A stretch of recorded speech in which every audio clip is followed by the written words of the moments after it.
Good evening, everybody, and welcome. Those at home and here at Town Hall. We just convened from an executive session. All people are present, so I'd like you to now stand for the Pledge of Allegiance, please.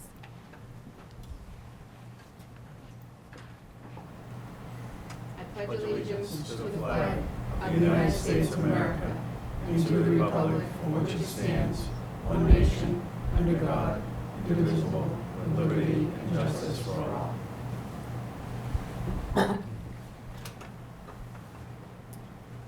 Our first item is going to be the transmitting of Treasury warrants, number 51, 51A, 52, and 52A. Do I have a motion? Motion. Second. All right. Mr. Bendel? Second. Okay. You want to take a vote? Yep. Vote. All in favor? That's unanimous. Next is the approval of minutes. We do not have any minutes to approve. So that brings us to appointments. First up is Christina Stewart, Library Director, regarding the Wilmington Memorial Library's 150th anniversary celebration.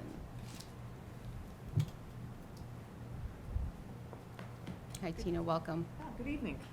Thank you for having me. Our pleasure. So I'm going to begin with a little bit of history of the library as we're celebrating our 150th anniversary.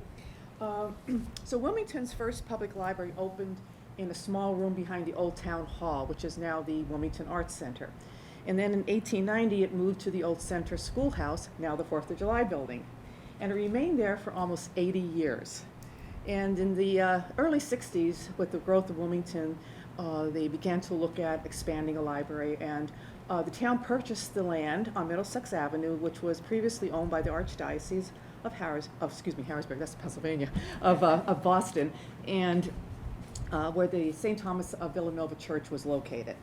And on Memorial Day 1969, a new library was dedicated and changed its name from public to memorial, and it was dedicated in memory of the 4 servicemen from Wilmington who were killed in Vietnam.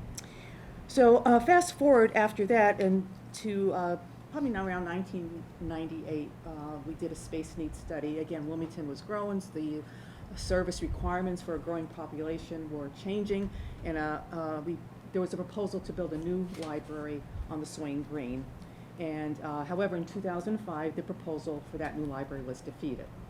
So moving forward, we began to do a makeover at the library.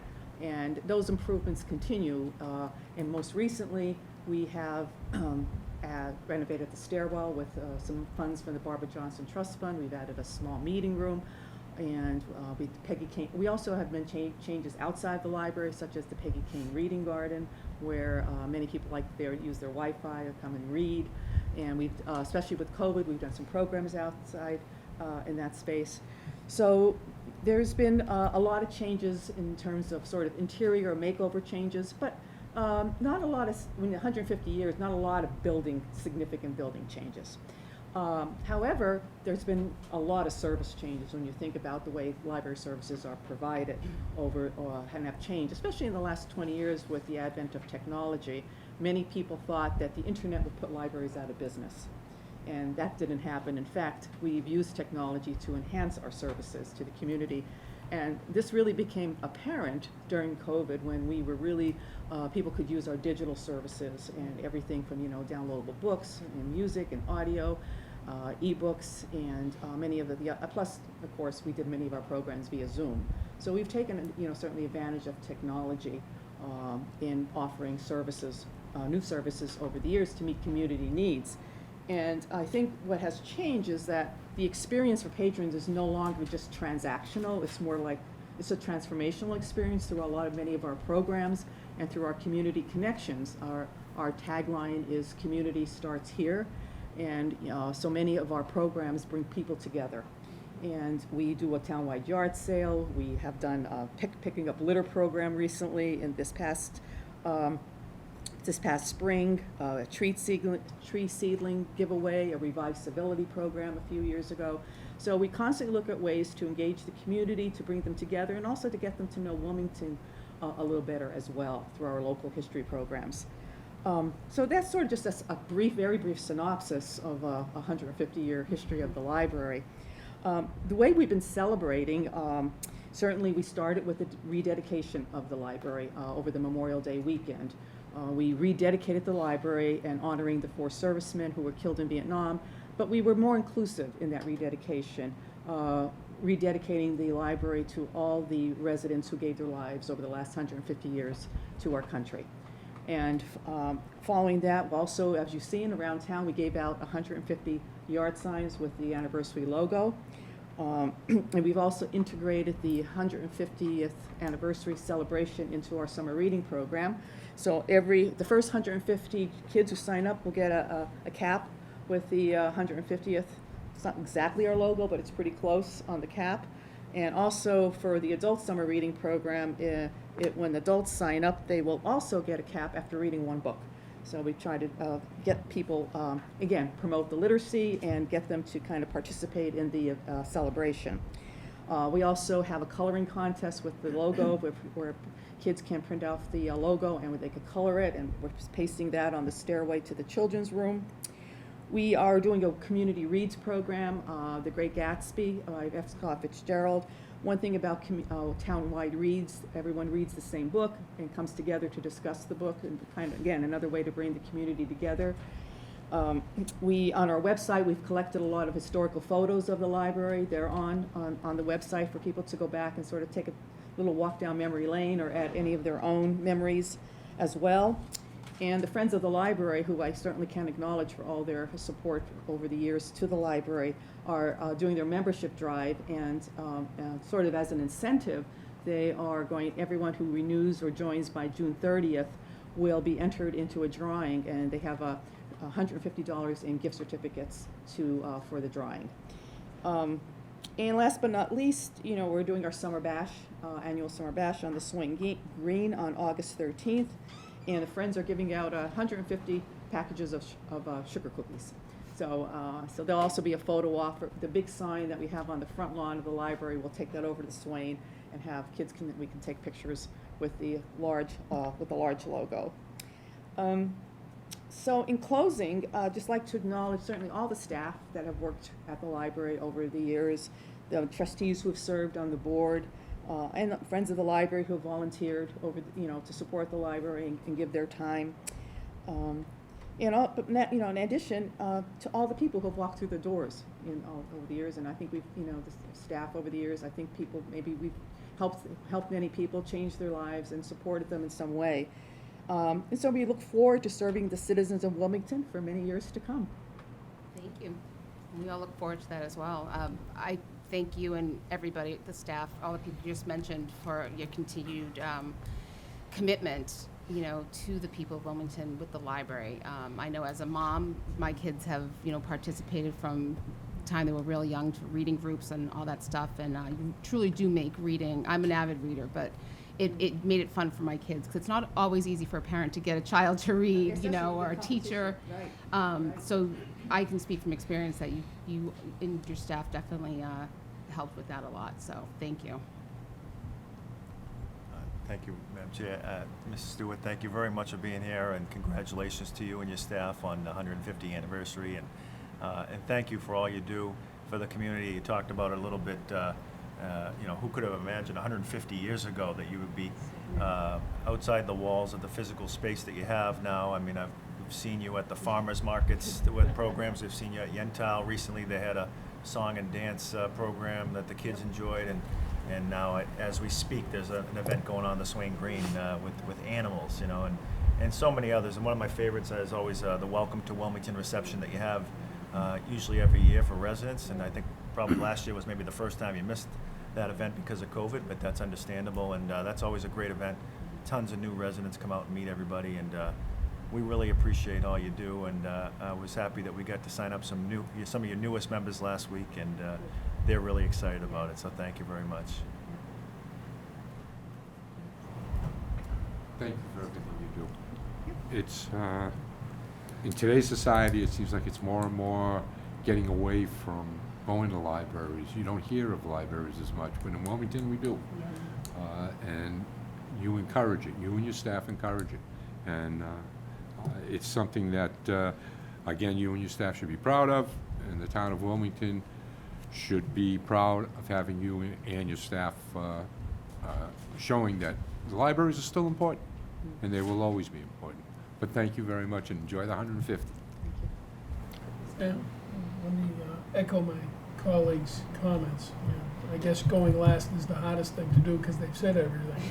But I really enjoyed the rededication ceremony. I know the chairman was there, Mr. Bender was there as well. It was a very moving moment for the community and those that attended. You know what I enjoy is the events at night that you have, that you didn't mention.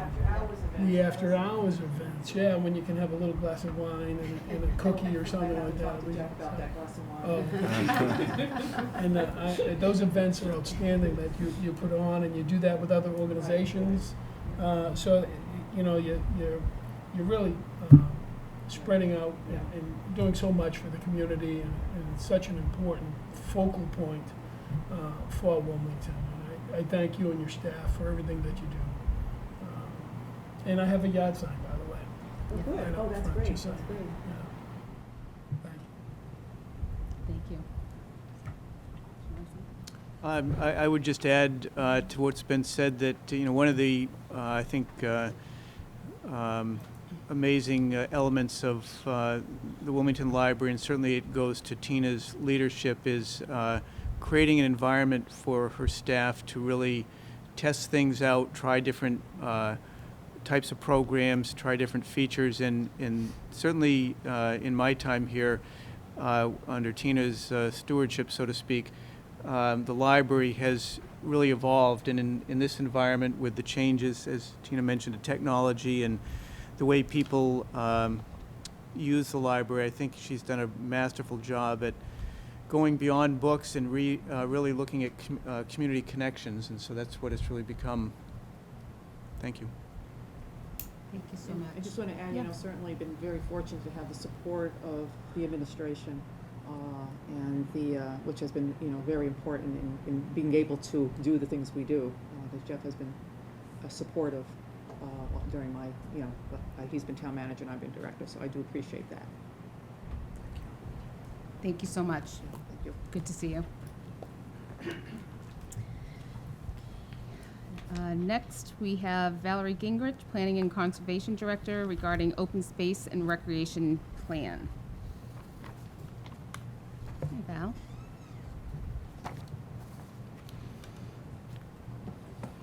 Good evening. Good evening. I'm going to try to connect here.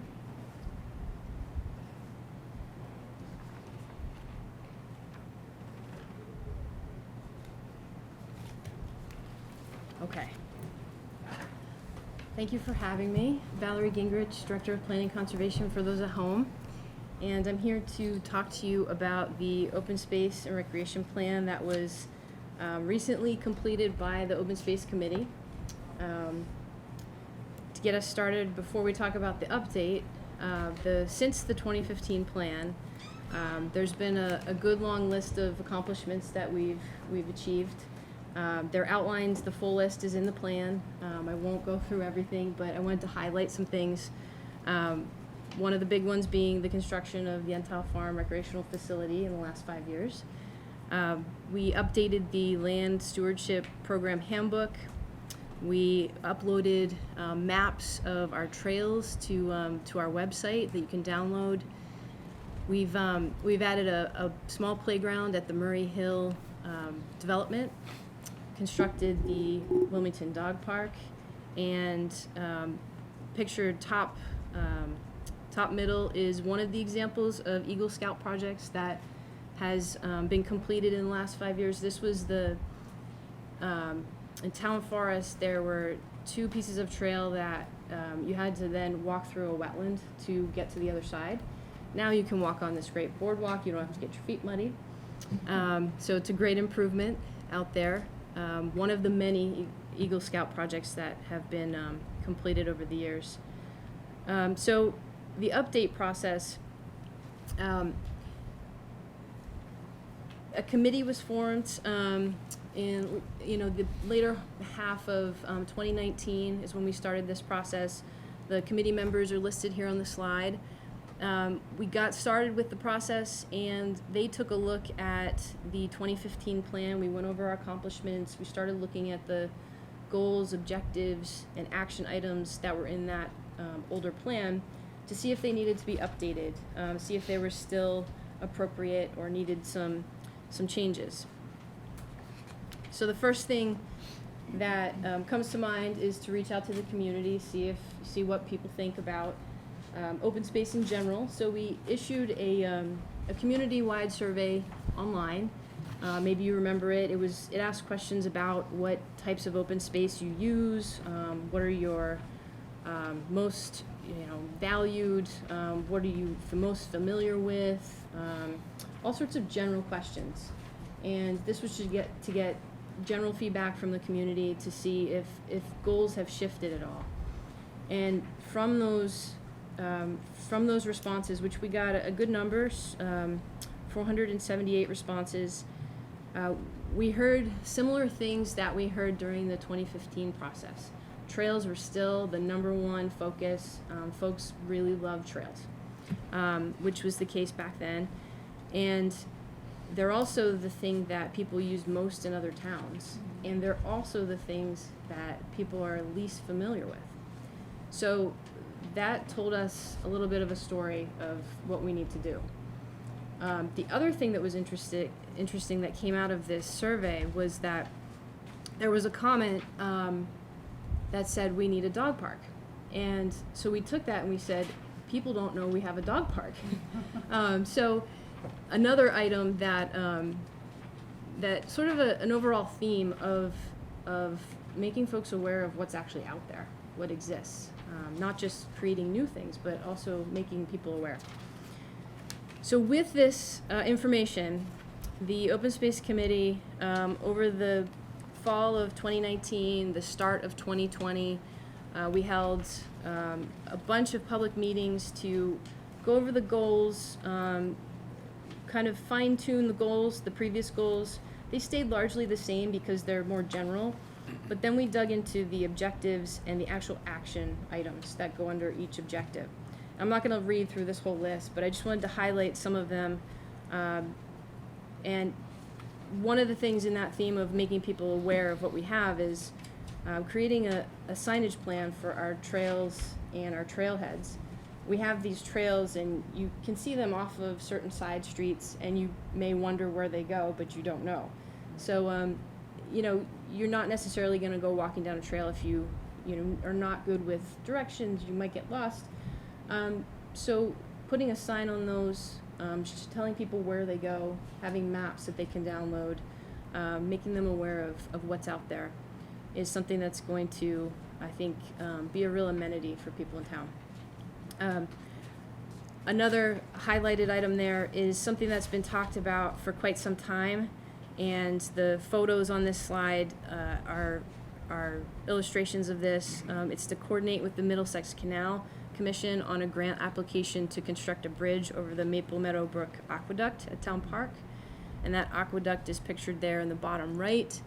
And the trail is on the top right, that orange line. And the circle there is where there's a disconnect with the aqueduct, which would connect Town Park all the way up to Patches Pond, crossing Butters Row. I think it's about 2.5 miles of trail. So it's something that's been talked about quite a bit, but I think it's gaining more traction, and it became an action item that we'd like to pursue with the Middlesex Canal folks. So those are some highlights for goal number 1. I won't go into any more of the particulars, but I encourage you to look at the plan. Goal number 2 is to balance resources to meet open space demands and provide a variety of open space amenities for a full range of users and interests. And again, objective number 1 was just to increase awareness of what we have. There are different action items under that objective to meet it. And maintenance of those spaces as well. We'd like to look at more frequent, more localized, this has also been talked about a lot, cleanup days that are based in neighborhoods rather than a town-wide once a year. Folks are invested in their neighborhood. They want to, get out and see progress and clean up their woods and their trails. So that would be the idea, to hold more localized cleanup days. And then also to improve accessibility of our existing open spaces. We have a list of action items that include improvements to our parks and open spaces so that they're more accessible. There was an assessment done by the Commission on Disabilities, and they outlined many of the things that we can improve upon, and we're going to take a bunch of those and accomplish those in the next 5 years and keep making our parks more accessible. The third and final goal is to protect the town's natural resources, and with that comes education and having folks understand why our natural resources are important and are worthy of protection. One of the ways that to accomplish that would be to identify some locations and themes for educational signs. And this plan, this 5-year plan, would be to just do that, to look at locations and themes, and then maybe in the next 5-year plan, we develop the actual content and have them installed in different locations. So take a step-by-step approach. Objective 2 is to acquire additional open space through donation, private development, or other means. We continue to do that with recent donations and transfer of property to the Conservation Commission.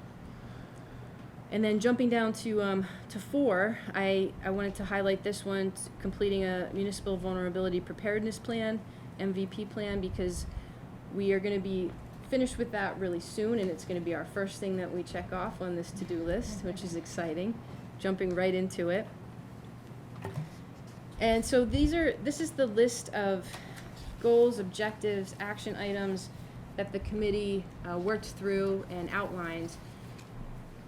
And most of that work was done in early 2020, and then we hit sort of a pause because of COVID. So when we reconvened later in the fall of 2020, we thought, you know what, let's put this information out to the public just to get a gauge on how we're doing. What do they think of these goals and these action items? So there was a second survey, and it was more informational. It outlined those items, but it also asked for some feedback on some of the things that we were wondering about, I guess. And 2 of those things were, if grant money can be acquired, should a pedestrian bridge be installed across Maple Meadow Aqueduct along the Middlesex Canal, linking trails from Town Park to Patches Pond? And we got an overwhelming yes. Now 50% of the respondents use trails in town, but we got much more than a 50% positive response on the question. And then the second one, would you be more likely to use town trails if they were easily accessible, if there were easily accessible maps and clear trail signs? And we got an even more overwhelming yes to that. So we knew that these goals and action items were on the right track.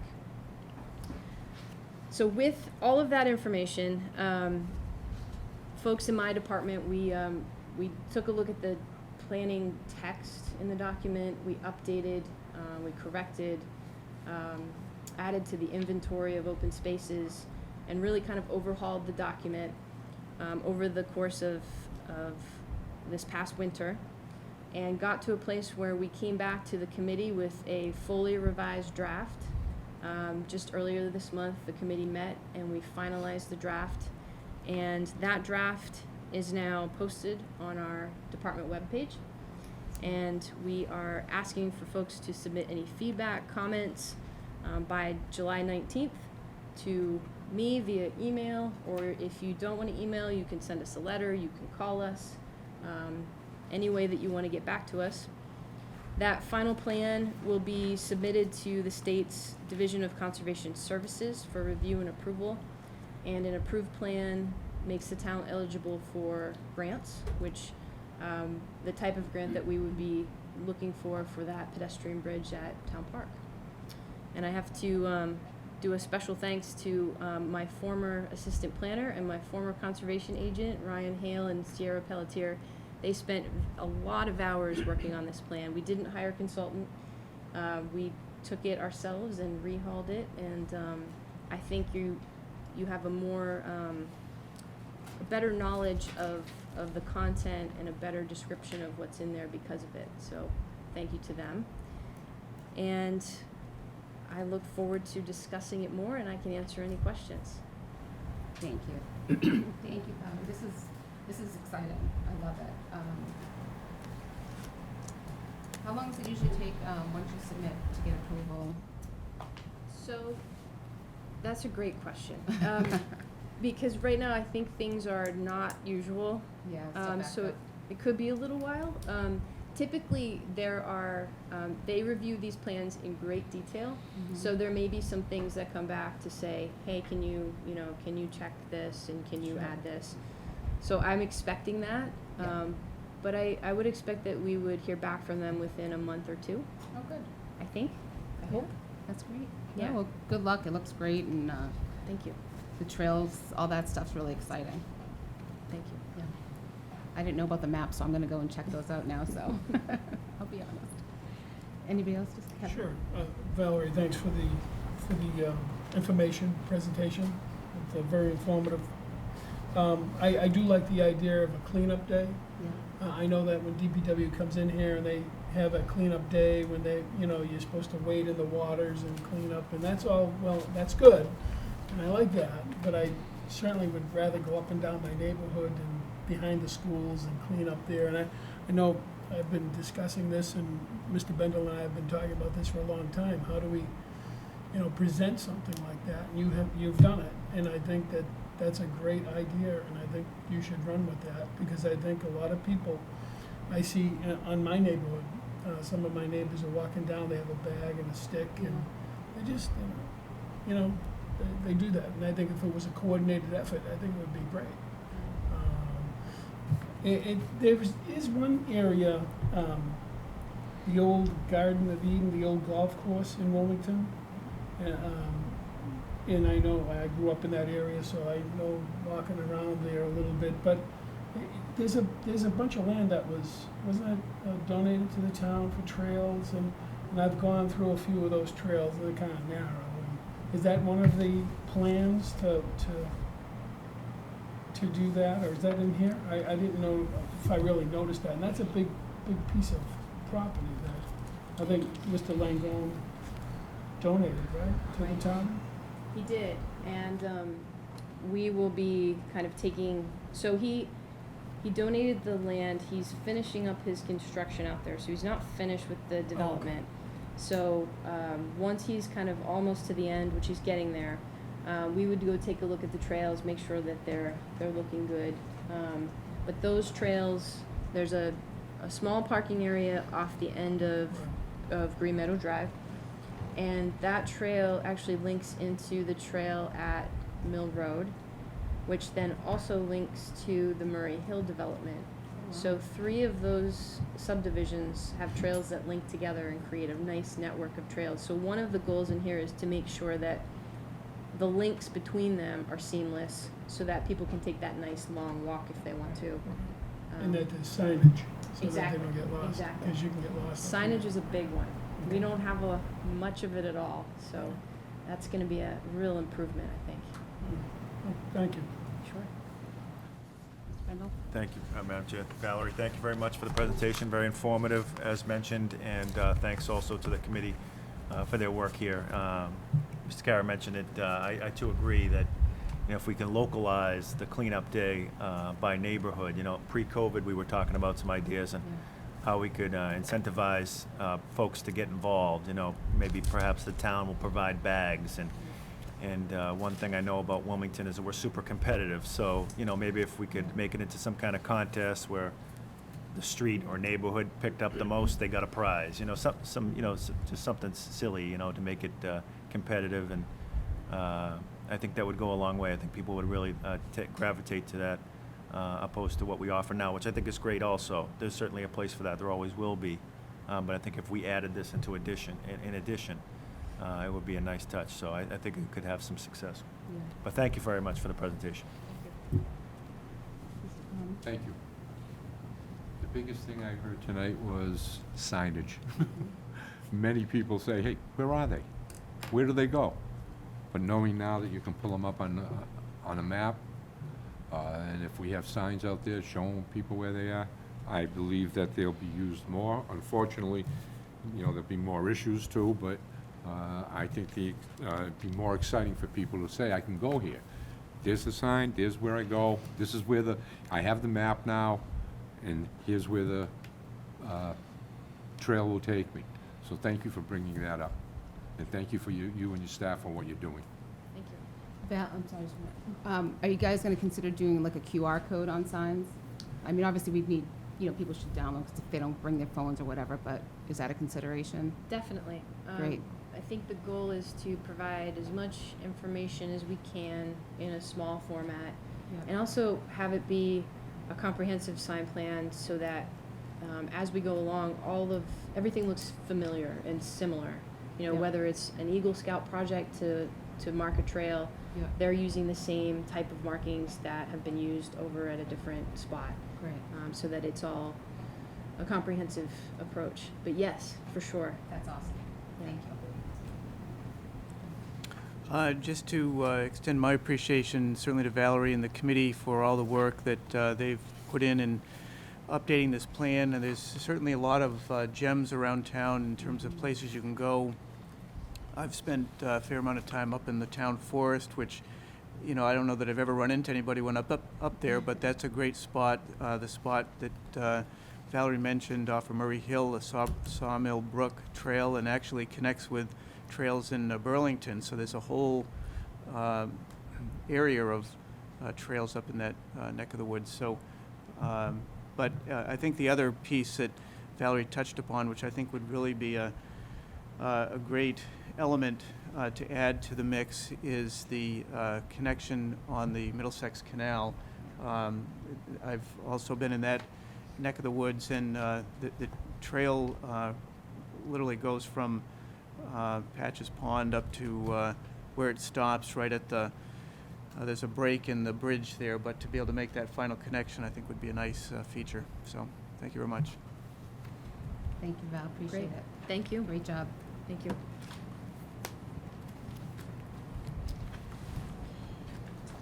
Our next appointment is Colleen O'Brien, General Manager, Reading Municipal Light Department, regarding the electric vehicle charging stations.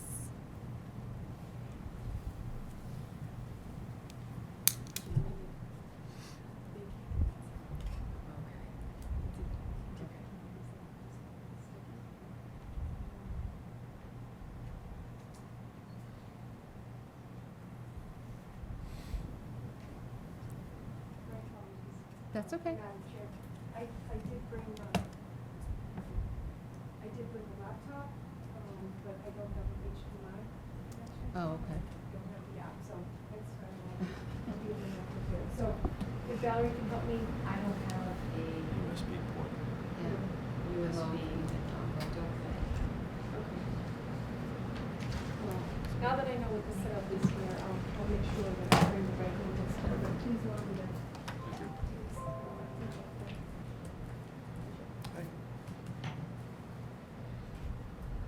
Thank you. Hi, how are you? Thank you.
She's in there with the working.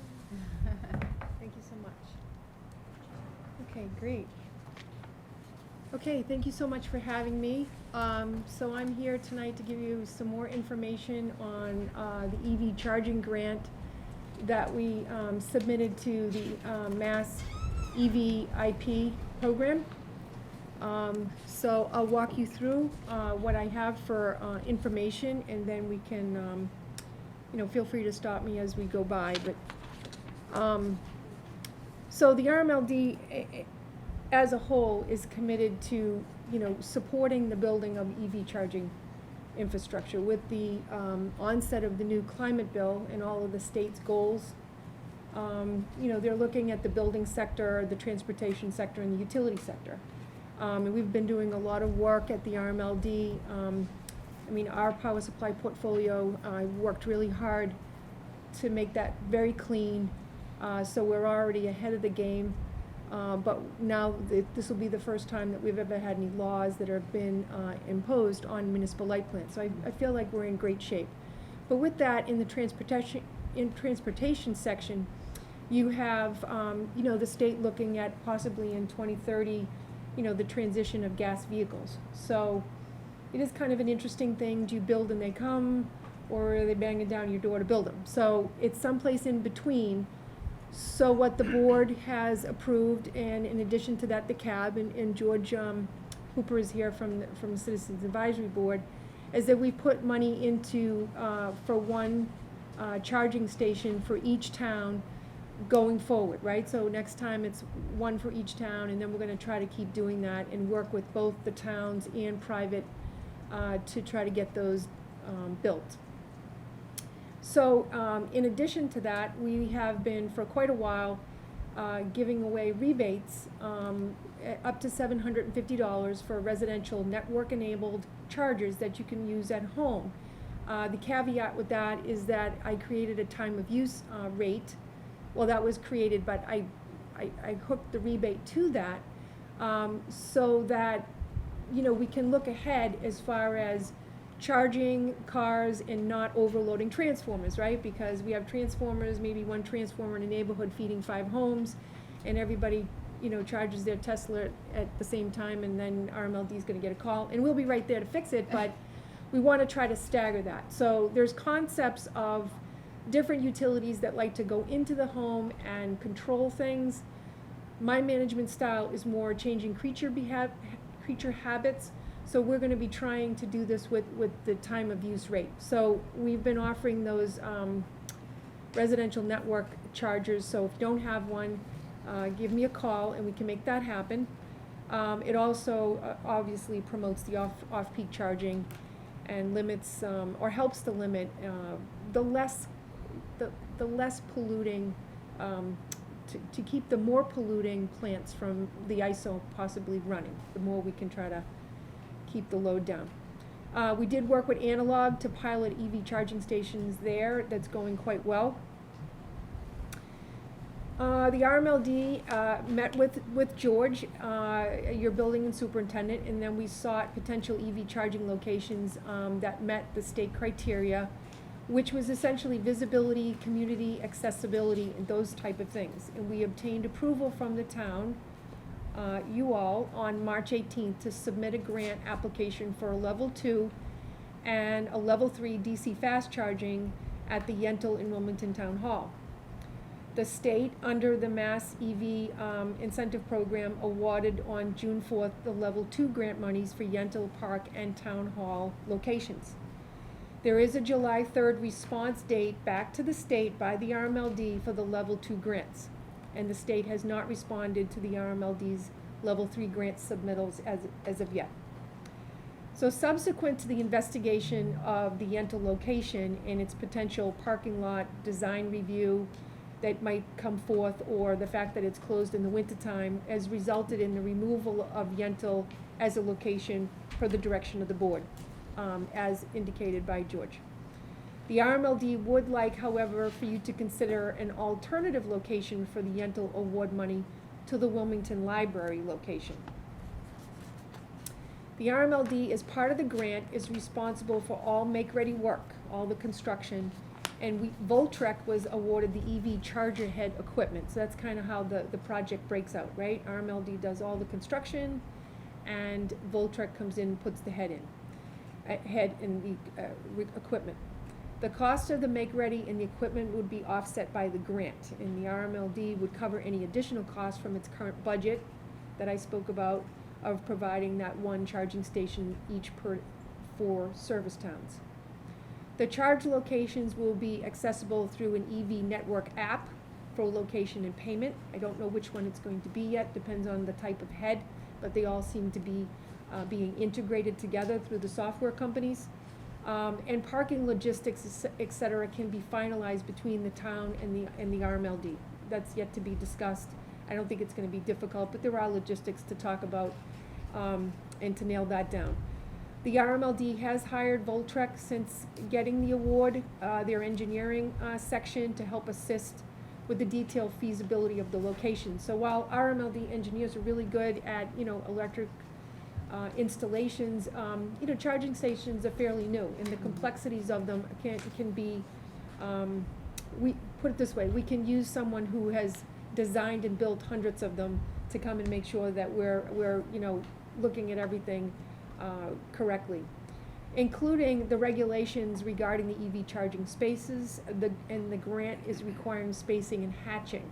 That's a little bit different. So we're going to go over the one in Melrose that was a different grant, but that was through National Grid, so no hatching was required. This one from the state does require some hatching, so we'll take a look at that. The RMLD would intend to respond to the state on or before July 3rd with the following. The RMLD accepts grant funding for the Wilmington Town Hall location as a pole-mounted dual charger. And the RMLD rejects grant funding for the Yentl Park location and offers an alternative location at the Wilmington Memorial Library, and further requests an extension of 30 days to obtain town approval of location and evaluate detailed feasibility for acceptance. So if we move on to the town hall, the RMLD would install one RMLD sole-owned pole petition with dual charging heads similar to the Melrose example that I'm going to show you in the next photo. Pole-mounted facilities, this pole mount facilitates future relocation of any potential town hall design or renovation. The RMLD will repair the section of asphalt and reline spaces to comply with the required grant accessibility hatching to allow for 3-foot hatch, then your regular 8-foot parking space, then a 5-foot hatch, then an 8-foot parking space. So essentially, to put this system in, you're talking about 24 feet or 3 spaces to meet the requirement. So not my best artwork for an aerial view, but when you drive in the front driveway and you go straight ahead is where we would repair the asphalt and set a pole there. It would be sole owned by the RMLD, so it wouldn't be half owned with Verizon, so I'm not worried about attachment agreements with them at this time. And I have a ground view of that. So if you're driving straight in, we put a pole, and we have service over to the left that we can bring over. Now, I couldn't really superimpose that one, but this is the one in Melrose. Now, there's no hatching there because, as I said, that was the National Grid grant, but this kind of gives you an example of what it would look like. So, and we can do whatever you like. We can have, like over in RMLD, we have green lines, we have a little green car like this one on the ground. We have signs that say, you know, parking for electric vehicles only. And you see those little white things at the top, if I can put my mouse right here. You see this thing right here, that up the top right, that I'm kind of hitting with the. Yep. So when you open the app that you sign up for and you say, okay, I want to charge my car, that drops down with the app. You stick it in your car, and it will send you a notification, you know, your car's all charged, and then you remove it and it goes back to its house. And that's kind of how that works. So we're very excited about the poll application, especially at the town hall, because of, you know, maybe some things that you want to do in that location. This will allow you to relocate it with it. If you were ever to build town hall someplace else, we can just take this and bring it with you. So this is kind of what it looks like a little bit closer up on the pole. It might not be this exact green one, but they're all pretty similar with a meter. So let's talk about the library for a second. In the library, the RMLD would also install one sole-owned pole petitioned with dual charging heads, similar to the Melrose picture that I showed you. We wouldn't have to fix the asphalt, but we would reline the spaces from the corner to comply with required grant accessibility hatching to allow again for the 3-foot hatch, 8-foot spacing, 8-foot space, 5-foot hat, 8-foot spacing. The charging station. I don't mean to I'm sorry. interrupt, excuse me, through the chair. Yeah. Can you explain hatching again? Oh, Hatch, what it's is it? just, I'll show you a picture. You're using a term a lot. Okay, I I'm must have sorry. missed it, as to what the I'll show you, explanation I'll was. show you some hatching. So, and then the relining of spaces would result in an approximate 2-foot narrowing of the existing yellow hatching that you have. So I will show you the picture. So, this is the corner in the back of the library, which we would set the pole right where the red star is. And what I mean by hatching is this yellow, see this yellow hatching? All the little yellow hatches you have going on, the lines painted, hatched. The hatchings and the lines. Hatching is the lines, sorry, The painted, crossovers. painted line hatching. So this grant requires, it's like 8 feet of hatching that allows people to get out of their car without being squeezed in by another car, and to be able to, bring the cord down and stand there comfortably without someone squeezing them or potentially hurting them. And that's part of the state's new grant process, is to provide that little bit of extra room.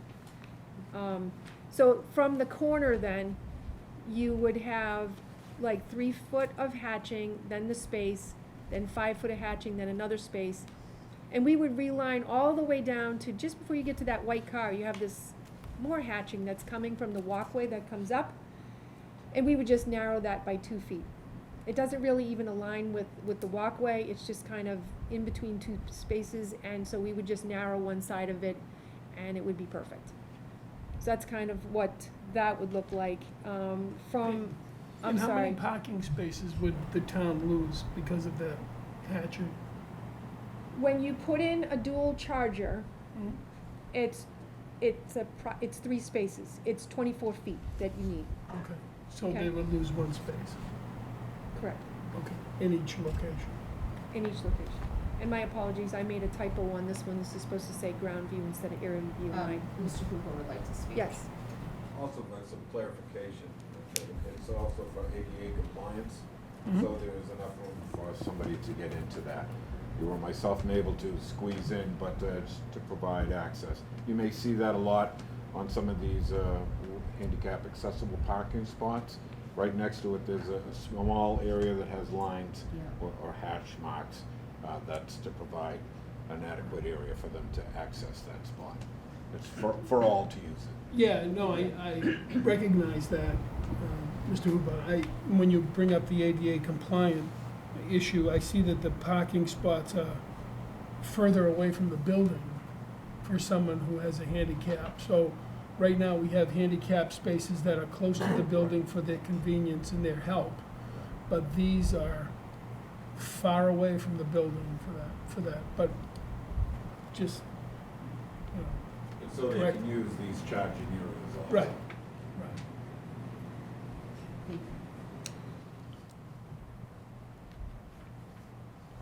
So, EV charging. We would provide the final designs to the superintendent of buildings as part of the RMLD EV charging grant project team. And we do greatly appreciate that you've allowed us to have George help out with the team in looking at all of these locations. The RMLD will notify the state to retract the existing level 3 applications for the town hall in the Yentl Park. Now, the level 3s require 3-phase, 480 volt, and those sites, I think for this round of grants probably are not suited for that application. So there was only, I think there's gonna be 15 or 20 for the entire state, and I think they got over 200 applications. So without Yentl Park, I don't think that we're really gonna make them anyways, but I think we'll just skip this round. But I will definitely keep you up to date as far as when the next ones come. And the last thing is to ask that the superintendent of buildings continue to work with RMLD so that maybe we can have a little bit of a committee to talk about where's next, where would you like to have it next? Because it does take, you know, engineering team to go down, take a look at it, make sure there's electricity in the area. It sounds so easy to just put one of these on a pad or put one of these on the pole, but there are a lot of particulars that have to be looked at to make sure that it's actually a viable location. And I just think if we go forward and we start making the list, and then I can ask the Board of Commissioners, can I put some more fund in there? And then, you know, slowly we can help build this, because I think by 2030, you're gonna be having a lot of cars that are looking for spots. Now, there are some other applications in Melrose, for example, where they're just on poles on streets and they're way up and it just drops down. I didn't really wanna talk about those tonight because, again, our poles are 50% owned by RMLD and 50% owned by Verizon. That's each pole. So even though there's a custodial area split within the towns, we may have to work with them on a pole attachment agreement. So we're not quite there yet, but when we get that figured out, we can let you know, because that might provide some other, you know, parking opportunities. And thank you. So that's the presentation. I'm sure you have other questions, but that's what I was thinking you were gonna ask. Thank you very much. Sure. I'll open it up to questions. I'd be on the board for discussion. Yeah, Mr. Palmer. Was the train station parking lot and on Main Street ever considered for a location for these chargers? I'll defer to George. I do believe so, but I think it was owned by the MBTA land. Correct. We looked Yeah. at both train stops, North Wilmington and over here off of 38. We looked at both locations. Oh, okay, because if I'm not mistaken, correct me if I'm wrong, we have something like 10 spots there that are reserved for. Right, that's all for business. I believe it's 20 minutes parking, but again, we're looking for town-owned property, so. Thank you. We do have a similar problem in Reading with that. There's actually some MBTA land, but the town of Reading plows it. So that might be a discussion I'll have with the state to see if that might fit into the category, but right now it had to be town-owned land to obtain your approval. Thank you. Yeah, no, good. I only have one other question along with Mr. DePalma of his location. Have you thought of the Swain school parking lot where the 4th of July building is for a location? Yes, Did that. we looked at the library, the Swain School parking lot right up the side there, and there was one of the other location that we looked at.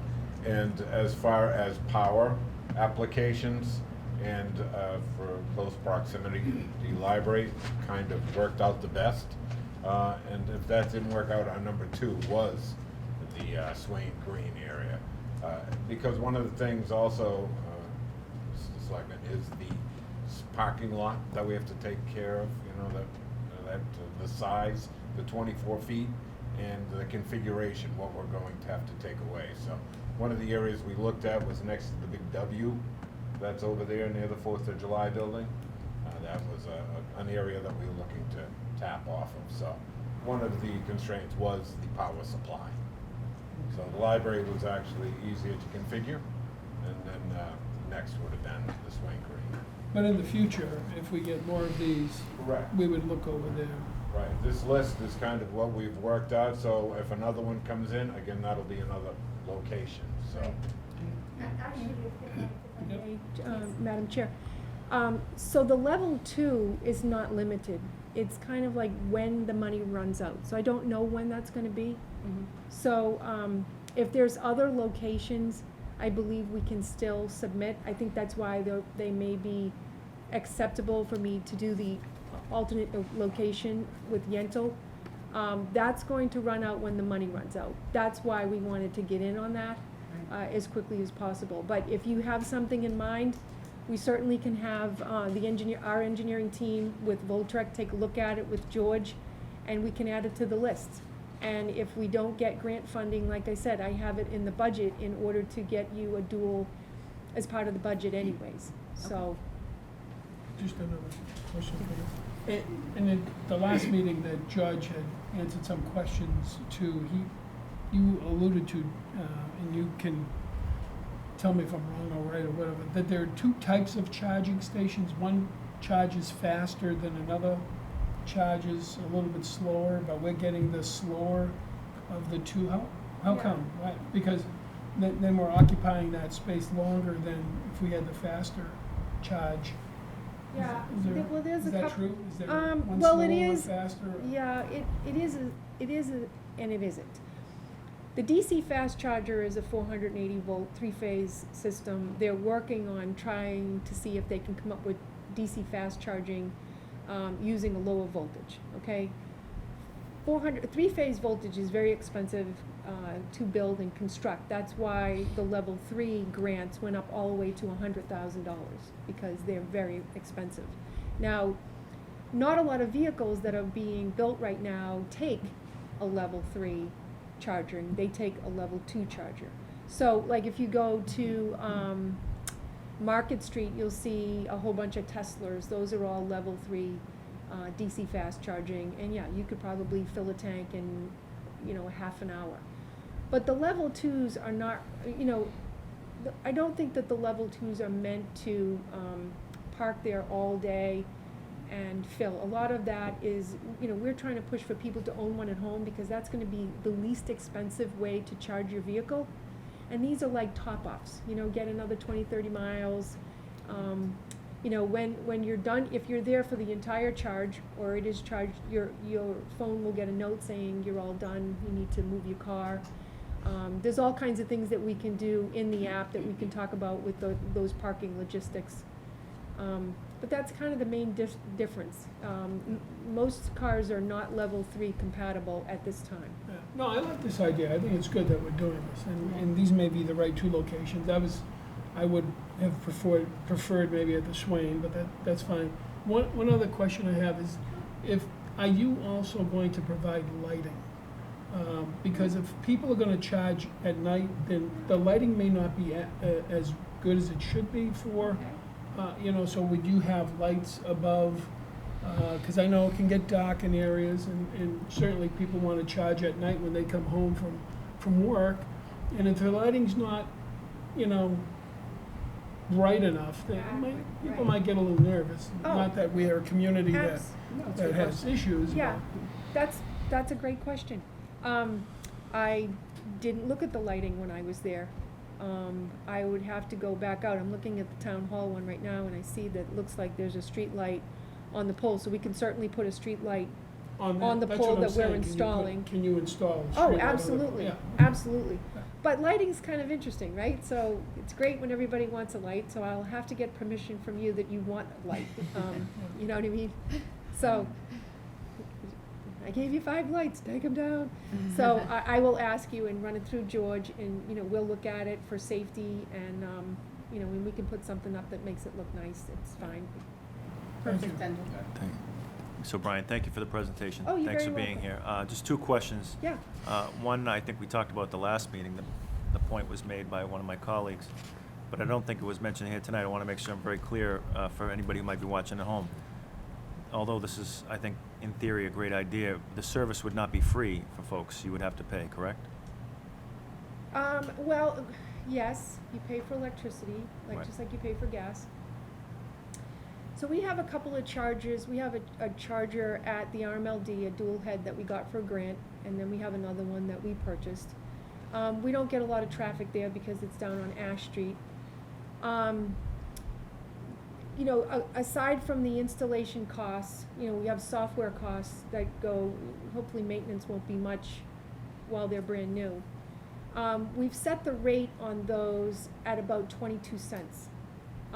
That does not recover the cost to the RMLD ratepayers, but I did get permission as a pilot in order to get these things installed.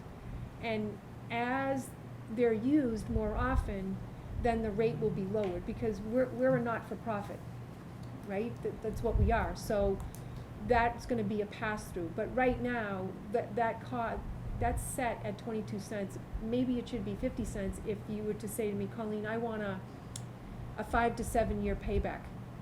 no more than that. Well, it's not a 5 to 7 year payback, but we wanted the electricity to be low enough in order to get people to use them. And I got permission from my bosses to be able to do that, to get this started. So I can keep you apprised of the analysis of the costs and the rates that are on there. I don't know what these will be set up, but I am assuming they would be set up similarly, and as the traffic goes in there, we might be able to lower them. I mean, right now, even at 22 cents, I think it equates to about $1.80. Would be about $1.80 for a gallon if you were to equate the same distance of going an electric car versus a gallon of gas. And you will need the app. I don't want to interrupt you, but you will need the app. Yeah, I believe the app is free. Yep, I don't know which app, and then you sign up and, you put your credit card in the app. Okay. And, we just bill off of the meter that you saw, and it just gets billed at whatever cents per kilowatt hour that we put in there. Like I said, the one that's in our parking lot is set at 22 cents. And I think that's like a 20-year payback on that amount of money. So, like, again, these are still pilots as we get going, so I think it will even itself out because we want to be very careful about the money that we're spending that's ratepayer money.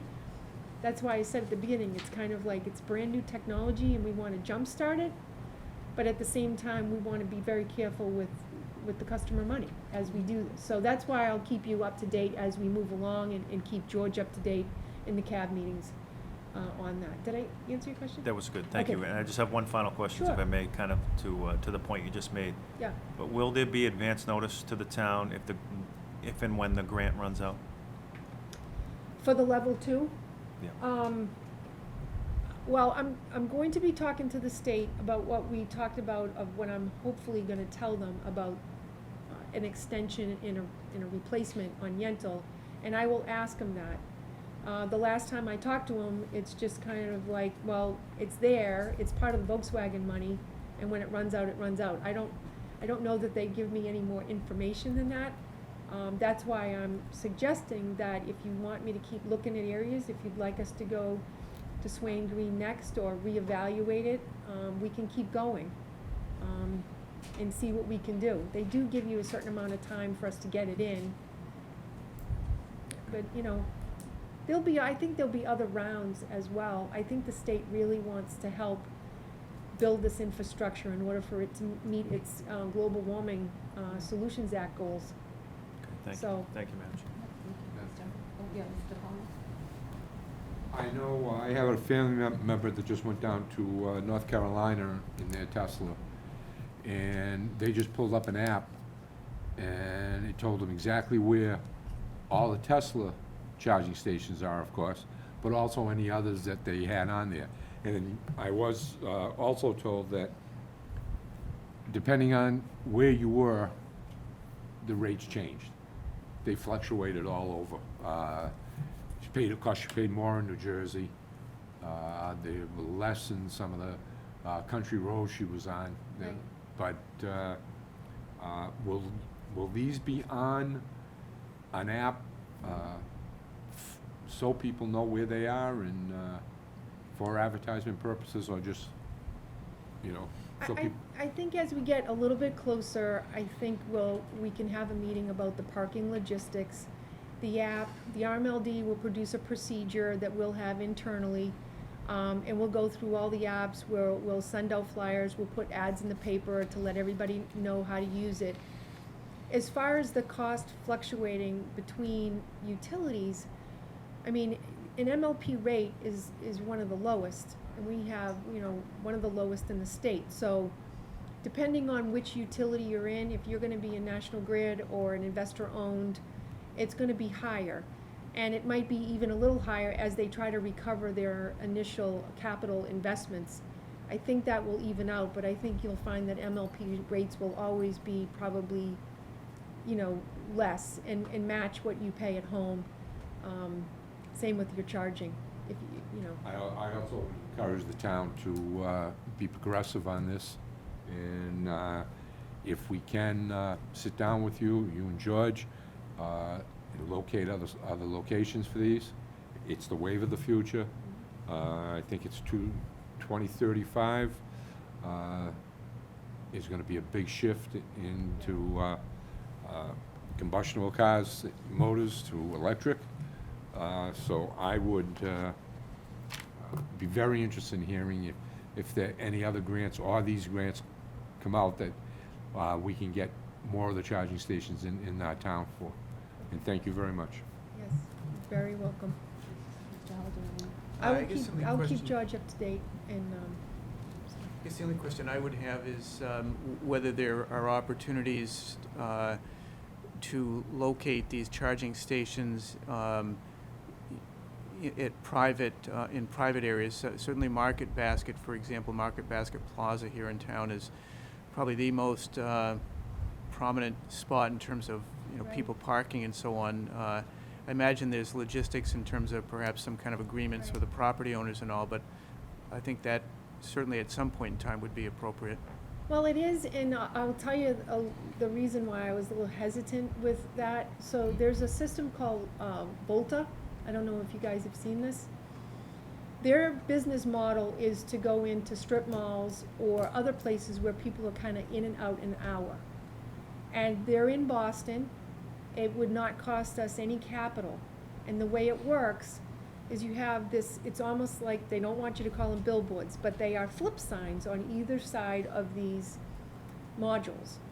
And my understanding is this flip side, every 8 seconds, there's 8 panels, and that would say bananas are 39 cents, all the Market Basket stuff. And then the other flip panel is other people that are buying into the advertising, okay? That actually can be attached to the flagship's meter without being a sale for resale. I've already looked at that through legal. And we were really kind of hoping that they would target Walmart and Market Basket, because this would be a way for these to get built without the capital investment. And they actually let you charge for free. They're making their money through their advertising on the billboards. So I was kind of letting to see how that was going to saturate out a little bit out of Boston before I started trying to commit the RMLD funds to do something like that if they were going to come in and do it beforehand. But we are still looking at that. But yes, you're absolutely right. We will be trying to address the private areas and see if we can work with them. It's a little bit more detailed with licensing and easements and things like that, but it's next on our radar. I was kind of hoping Volta had it all done already, but it's not happening yet. But we will check, and I'll give George a status update on that. I know Walmart in Tewksbury, I think they have 8 stations. They're just installing as we speak. Do they look like the billboard ones, or they're just? Yes, they are. They're maybe 5 feet tall, white, fairly wide, both sides. They have a charging port on each side. Yeah, but is there signs? And there's a screen. Oh, there's a screen, yeah. There's a see? screen. Yeah, So that's what I assumed that they were gonna Right, be doing. for Advertising advertisements, and yeah. everything. Recoup some money on that. yeah. But it's here. Right. Well, I could help to facilitate an introduction between our customers like Walmart and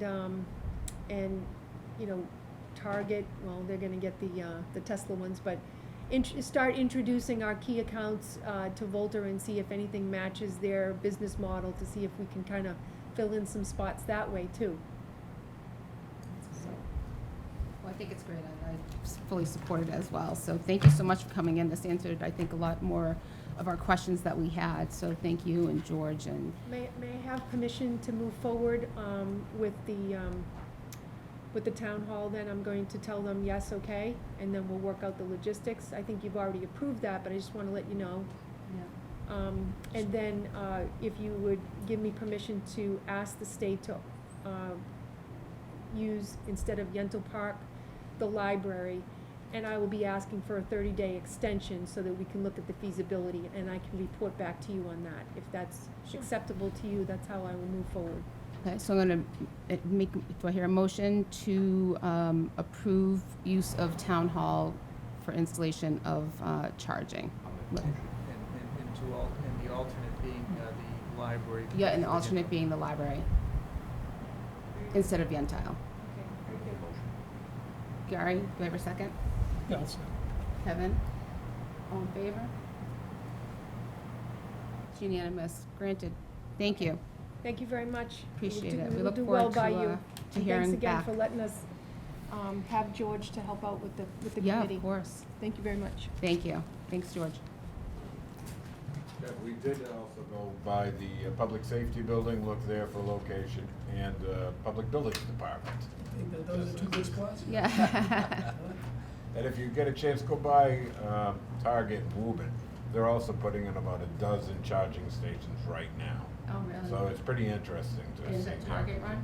Is that a Yeah. Target program?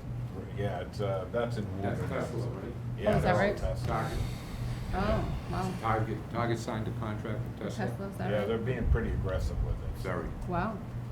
Great. All right. Thank you, Ms. O'Brien. I appreciate it. Have a good night. All right. Next, we are going to move on to communications. Mr. Hull. Yes, under communications, we have correspondence from Robert Peterson, who is a member of the Bylaw Review Committee, and he notes that the committee is continuing to work on modifying the, recodifying the bylaws. General Code was a company that was hired about a year and a half or two ago to work with the town to essentially take what is existing and ensure that the bylaws are more accessible. So that's a work in progress, as he notes. And he's also inviting the Board of Selectmen to provide input on the processes that they are taking, including attendance at their next meeting, which is scheduled for July 13th, Town Hall Auditorium, 4:30 p.m. And then I guess they're continuing to meet the second and fourth Tuesday through August. Yes, Mr. Paul, yep. General Code has finished their analysis of what our bylaws are, what corrections in our bylaws. There are I think there's 364 corrections, I believe it was, they found. There's a number of them that are just spelling errors, grammar corrections. There are some that are in a little more in depth. But we have received a copy of all the recommendations, and we are going to start going through them on the 13th. And that's one of the reasons why they wanted to invite the Board of Selectmen to our next meeting, so you can see what processes that we're gonna be undertaking for the bylaws, for these corrections, and so that we're in harmony with each other, and there's no issues once we are completed the work. It is gonna be extensive, but, as I said, General Code is completed. It's even down to silly things, what color you want your covers. But there are some matters that do need addressing. There was a number of, like, an example is, how do you spell bylaw? In our bylaws, I think there's two ways that it's been written, and they've corrected them.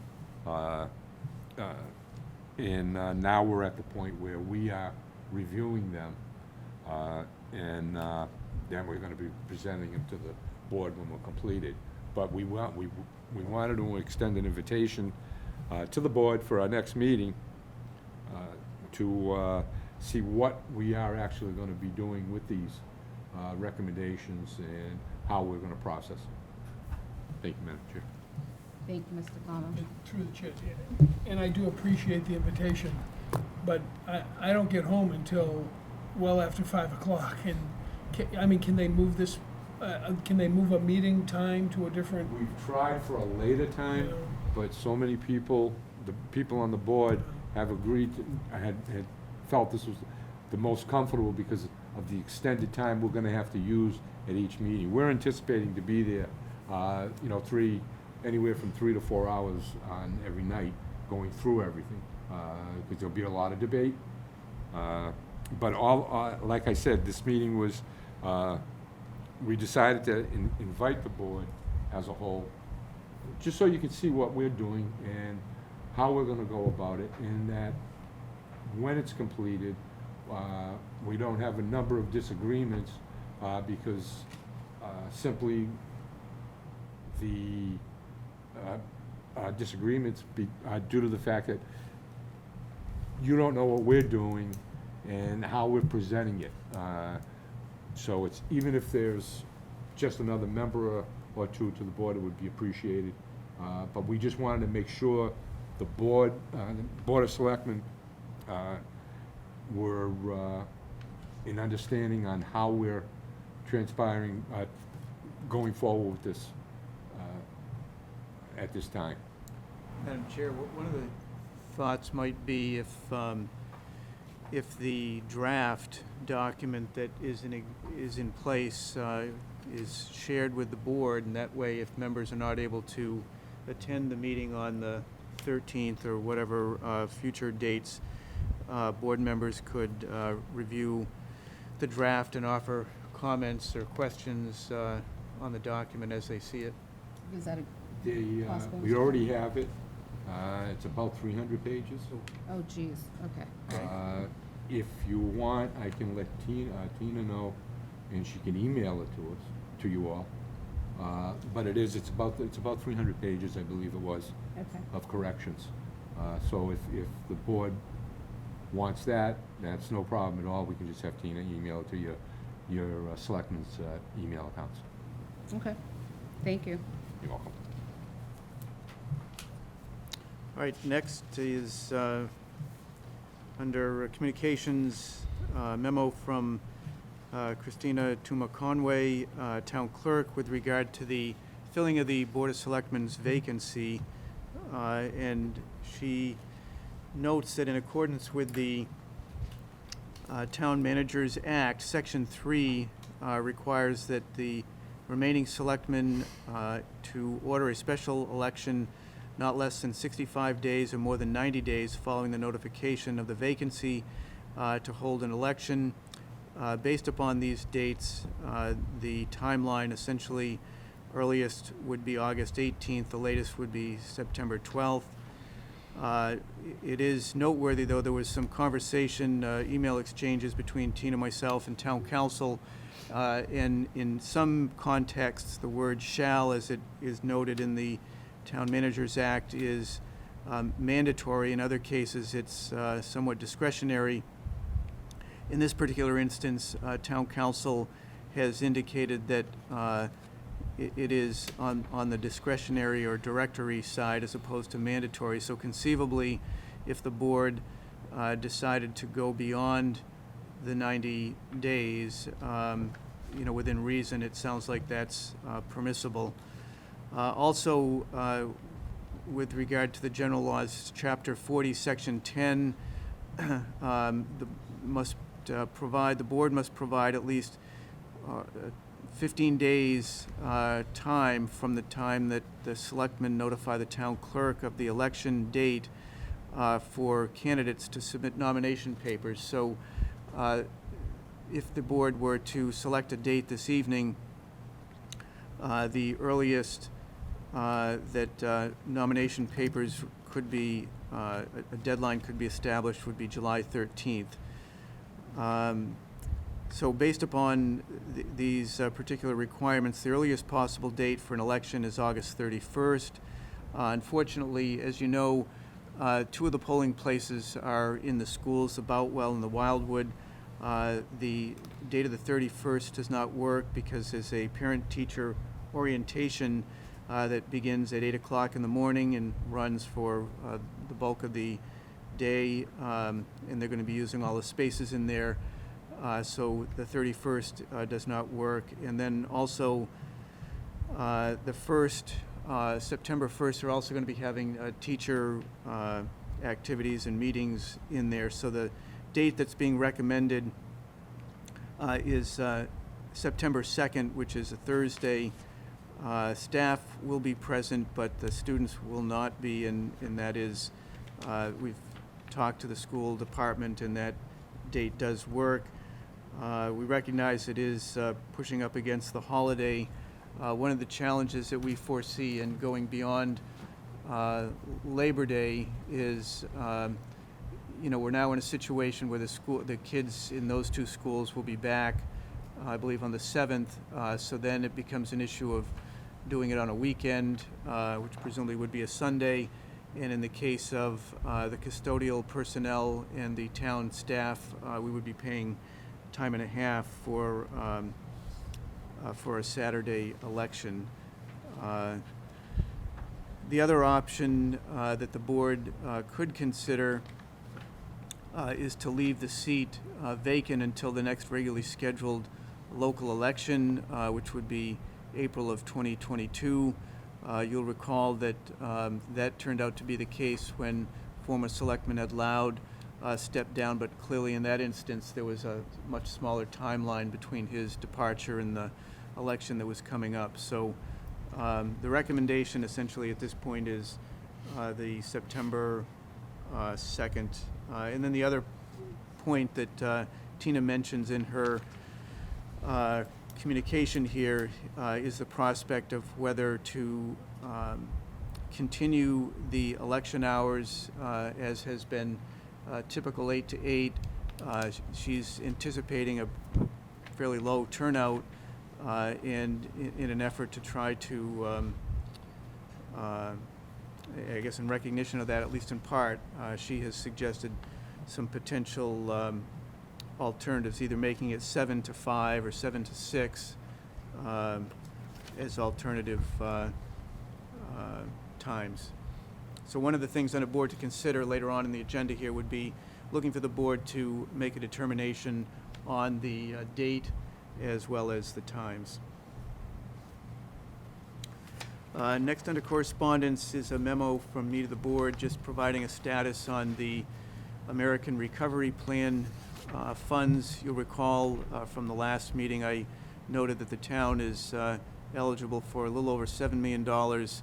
A portion of that, $2,453,954, is currently been provided to the state, and there's two, they call them tranches, but essentially periods where the town can make application for funding. The first application deadline is June 30th. The application has been submitted online for $1,226,977. We would expect the money to be wired to the town's account at some point here in the not too distant future, and then the next, the remaining balance we would apply for in 12 months.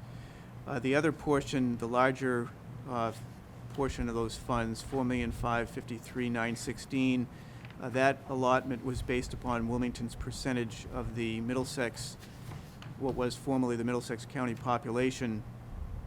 At this point, we do not have any information on the timeline or the mechanism to access those funds.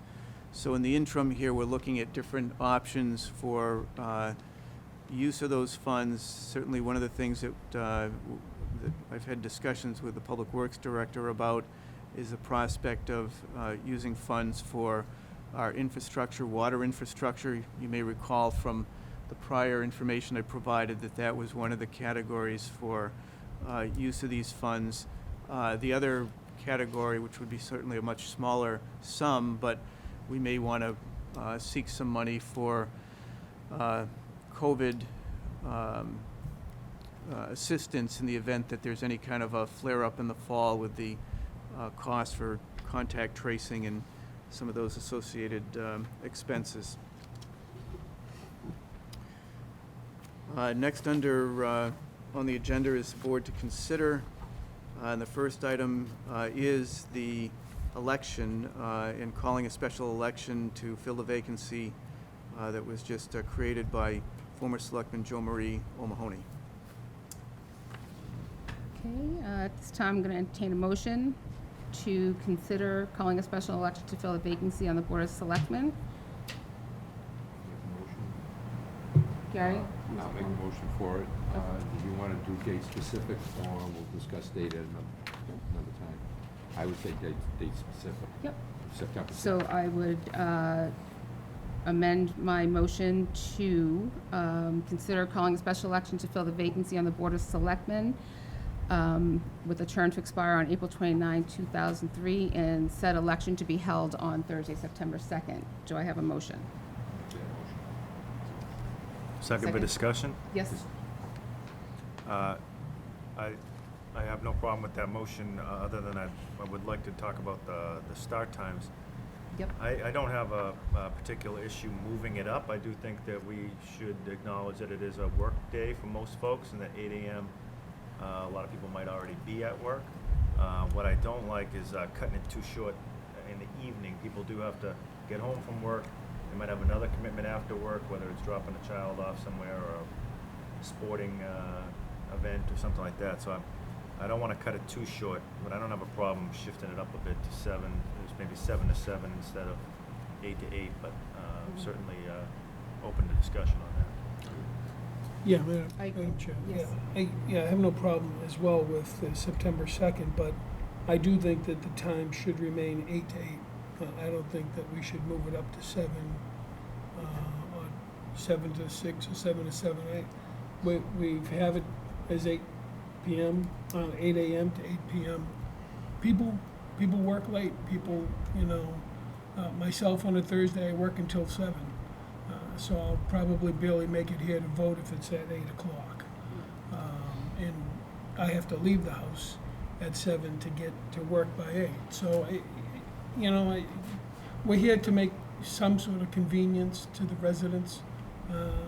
So working another couple of hours at the polls for, to 8 o'clock, I think is important for,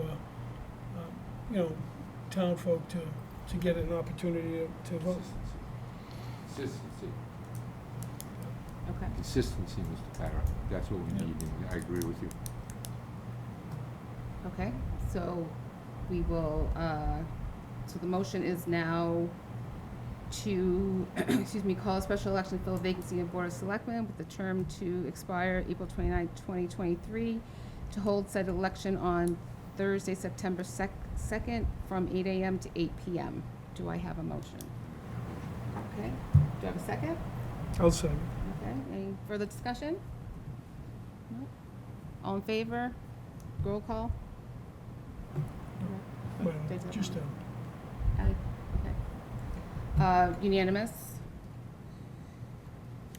Okay, next one under board to consider is issuing automatic extension to licensees licensed for on-premises consumption and granted approval for outdoor table service until April 1, 2022. You'll recall when the governor first declared the state of emergency, and shortly thereafter there were a series of executive orders that were issued, and one of the orders allowed for restaurants that have alcohol licenses to serve alcohol in outdoor seating areas.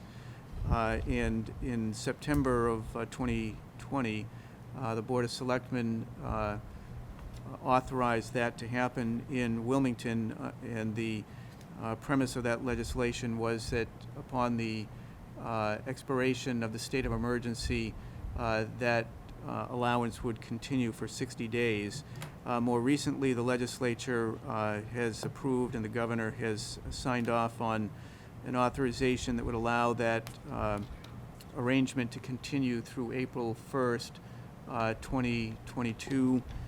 So I thought it would be appropriate to bring that to the board to decide whether you would like to continue that for, in our case, the all alcohol licensees in town.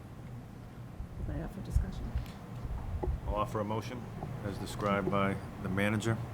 Second. Second? Okay, any further discussion? All in favor? Unanimous. Granted.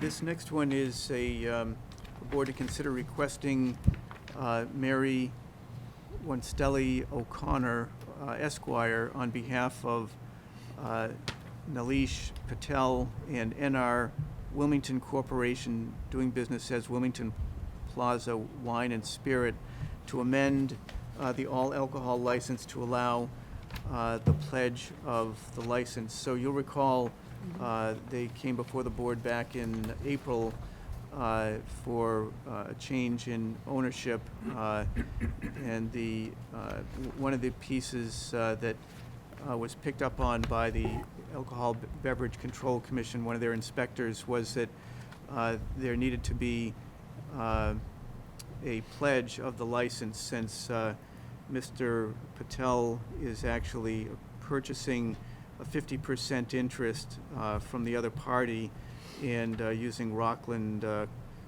Bank, as I understand it, as the financing agent. So the board is being asked to authorize the pledging of that license as essentially collateral for that transaction. Do I have a motion? So moved. Second. Second. All in favor? Unanimous. This does require a signature, so after the meeting, if you could just sign, that would be great. The next few items here deal with the sale of town property.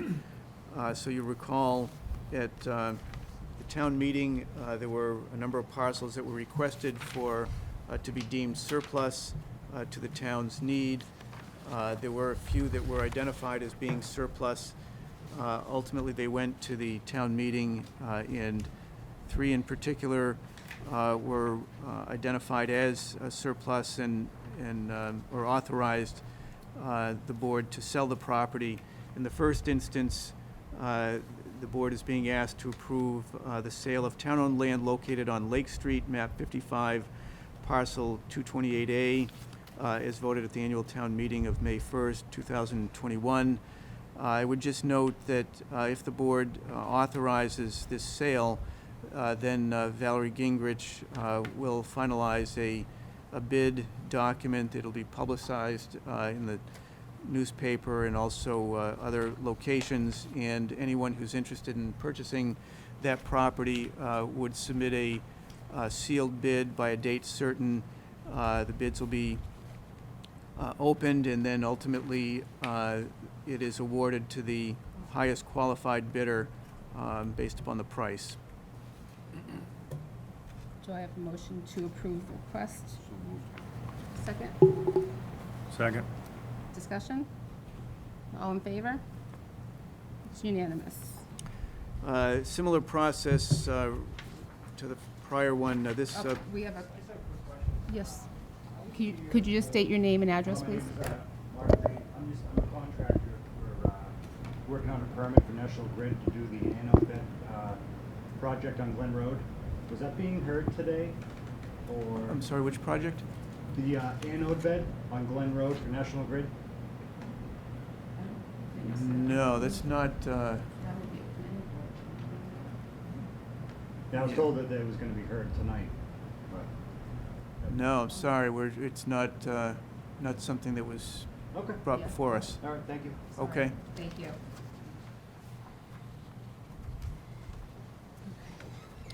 This next one, again, is property to be looking for the board's approval for sale. Land, town-owned land located on Woburn Street, map 46, parcel 134A, as voted at the annual town meeting, May 1st, 2021. This parcel is down near the Industrial Way, just before you get to Industrial Way. It was formerly Water Department property and ultimately is now being proposed for sale. Okay. Do I hear a motion to approve? So moved. Second. Second. All in favor? Unanimous. Approved.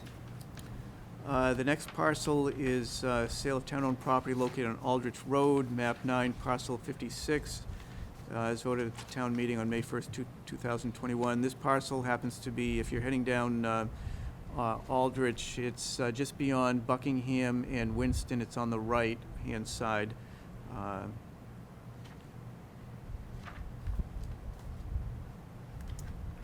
So be looking for a motion to approve. I thought you were still going, sorry. Motion to approve. So move. Second. Second. All in favor? Unanimous? Approved. And the next item for the board to consider is the training. As you know, Town Council authorizes 2 training sessions for the town to have access to at no charge to the town. I had suggested a couple of potential training sessions at the prior meeting, the first being harassment, discrimination, avoidance training, and the second being a training on town meeting process. Certainly these aren't the only ones. There's a list that was provided to the board, so whether you want to discuss this now or later, my thought would be to schedule one session in the fall and another session in the spring. Motion to approve as outlined here with these 2 sessions of harassment, discrimination avoidance training, and everything you always wanted to know about town meeting but were afraid to ask. Or you want discussion? You want to think about it later? I don't want to offer a motion, but Okay. if somebody does, I'd like to offer discussion. Yep, Which discussion. there's I'll certainly make a no. motion for discussion. Okay, yep. Well, second, Thank for the you. purpose of discussion. Thank you. I would urge us not to take any action here. I mean, certainly we know that we are going to be expecting a new member in the fall, which would give us another new member. And, I would be, considering the fact that town meeting's still not until next May, I would be more inclined to see something like our open meeting laws, public records, conflict of interest, some of the basic stuff to help onboard whoever our new member may be, and certainly even having been on the board for a couple of years, those are always beneficial, just in terms of how to conduct meetings, how to participate in meetings before we jump ahead to. And I don't want to mean to knock these options. I think these are everybody on every single one of these items listed would be beneficial, and I would like to attend. But I'm just looking at the makeup of our board, and I'm thinking to myself, what would be best suited once September 2nd and beyond comes. So that was the only idea that I wanted to suggest, and perhaps we ought to get input from our new member if we're going to wait until fall to have these anyways. Okay, so I'll make a motion. Any further discussion?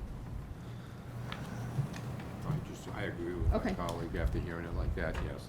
So can I make a motion to put this on hold until Well, I think well, first we have a motion already, right? Oh, you have a motion? So, Yeah, so I Madam can Chair, make, You I'm can. sorry. Madam Chair, we Yeah. can either vote the motion down. Yeah. Or we can withdraw the motion, Okay, what do you want? Withdraw the motion, okay, and I'll withdraw the second. okay. And then I'm gonna make a motion to put this on hold, or do we need I to, don't we can just need to vote it do down, that. right? Yeah, We we'll just take vote it no down. action. Okay, We'll, bring it yep, back we'll in bring it back in September. September, yep, got it. Thank you. Yep, no, great point. This next item on the board to consider request of Joyce Mulvaney, Communications Manager, Reading Municipal Light Department, to conduct an electric vehicle car show on Sunday, August 15th, 2021, 9 a.m. to 2 p.m. In conjunction with the Wilmington Farmers Market. Further to advertise using lawn signs to be placed at the town common, 2 on each side, from August 2nd through August 15th. Do I have a motion? so move. Yeah, well, Second, I'll second it. okay, all, any discussion? Yeah, so is the importance of having electric charges at the swing. Yeah. She can just tie it all in. That's right, right?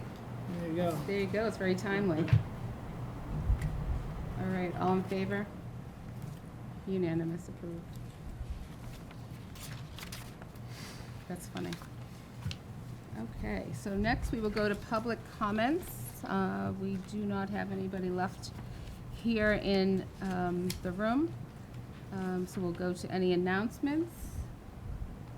Yes, Mr. Thank you. Bender. I have 2, if I may. Yes, please. The first one, I just wanted to give a quick update to my colleagues. The Senior Center Building Committee did meet on June 17th here in Room 9 in person, and we saw an excellent presentation from Dietz and Company, the architect that we selected.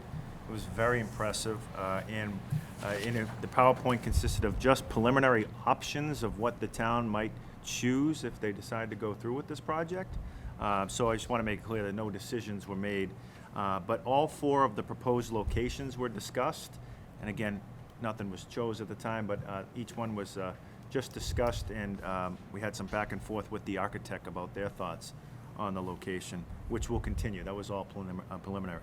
Okay. We also had great participation from the public here that night, and we got some excellent feedback from them, and it was an excellent dialogue. Mr. Hull was here as well. I think he would agree. We'll be making that PowerPoint available on our website for those who want to view it, and the committee will be putting together a group to travel to Ludlow next week, July 1st, to take a look at that new senior center that our architect was influential in that project. So they'll be traveling out there. And then our next meeting date is to be determined, but I just wanted to update everybody that we did meet and saw an excellent presentation on some of the options available to us through the architect that we selected. Thank you. And then secondly, I just wanted to give a shout out to a Wilmington resident who arrived home today from a deployment overseas, and that is Private First Class Jonathan Murray, or JT as he's known in town, who's been stationed in Kentucky in the U.S. Army, but had been recently deployed to the Baltics, where he not only works on helicopters but flies them. And he's an impressive young man. We're very grateful to have him home here for 3 weeks. Nice. We're glad that he's home safe. I think I speak for all of us when we say welcome home. I did have the Absolutely. opportunity to speak with him on the phone just before this meeting. He was able to get his mom on the phone, and they were just touched down at Logan, so I was excited to hear his voice. And we're really grateful for his service, Yep. and we want to welcome him home. So if you see JT Murray around the next couple weeks, make sure you thank Yeah. him for his service. Absolutely. Thank you, and welcome home. Any other announcements? Just, I don't think we're gonna be meeting until after the 4th of July, That's right? So right. happy 4th of July to Yeah. everybody. and Happy Be safe 4th. and Happy 4th. enjoy the festivities. Yes, same to you. All right, new business. Do we have any new business? Okay, then we will move on to important dates. Mr. Hull. So important dates, we have through October 3rd, the Farmers Market, Swain Green, Sundays 10 a.m. to 1 p.m. July 7th is a brush drop-off, Old Main Street, 8 a.m. to 2 p.m.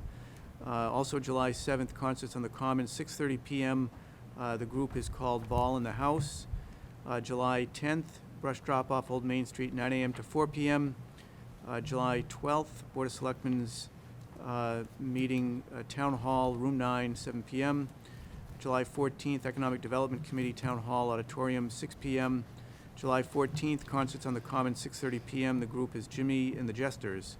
July 21st, concerts on the Common, 6:30 p.m. The group is Back Track. July 28th, another concerts on the Common, 6:30 p.m. Perfect Crime. August 3rd, National Night Out, Rotary Park. August 4th, brush drop-off, Old Main Street, 8 a.m. to 2 p.m. August 7th is the Purple Heart Day. August 7th also is another brush drop-off, Old Main Street, 9 a.m. to 4 p.m. August 13th, the Library Summer Bash, Swain Green, 5:30 p.m. August 16th, another Board of Selectmen's meeting here at Town Hall, Room 9, 7 p.m. Thank you, Mr. Hull. And next, we're going to go to Selectman Bendel for our salute to service. Thank you, Madam Chair, and it's my honor tonight to recognize Wilmington resident Paul Doyen, who's a United States Air Force veteran who served admirably for many years, earning the rank of E7 Master Sergeant. Some of the many awards that Paul has been awarded include the Air Force Outstanding Unit Award with 8 oak leaf clusters, Air Reserve Forces Service Medal with 2 oak leaf clusters, the National Defense Service Medal, Afghanistan Campaign Medal with 1 service star, and the Air Force Service Ribbon and a NATO medal, just to name a few.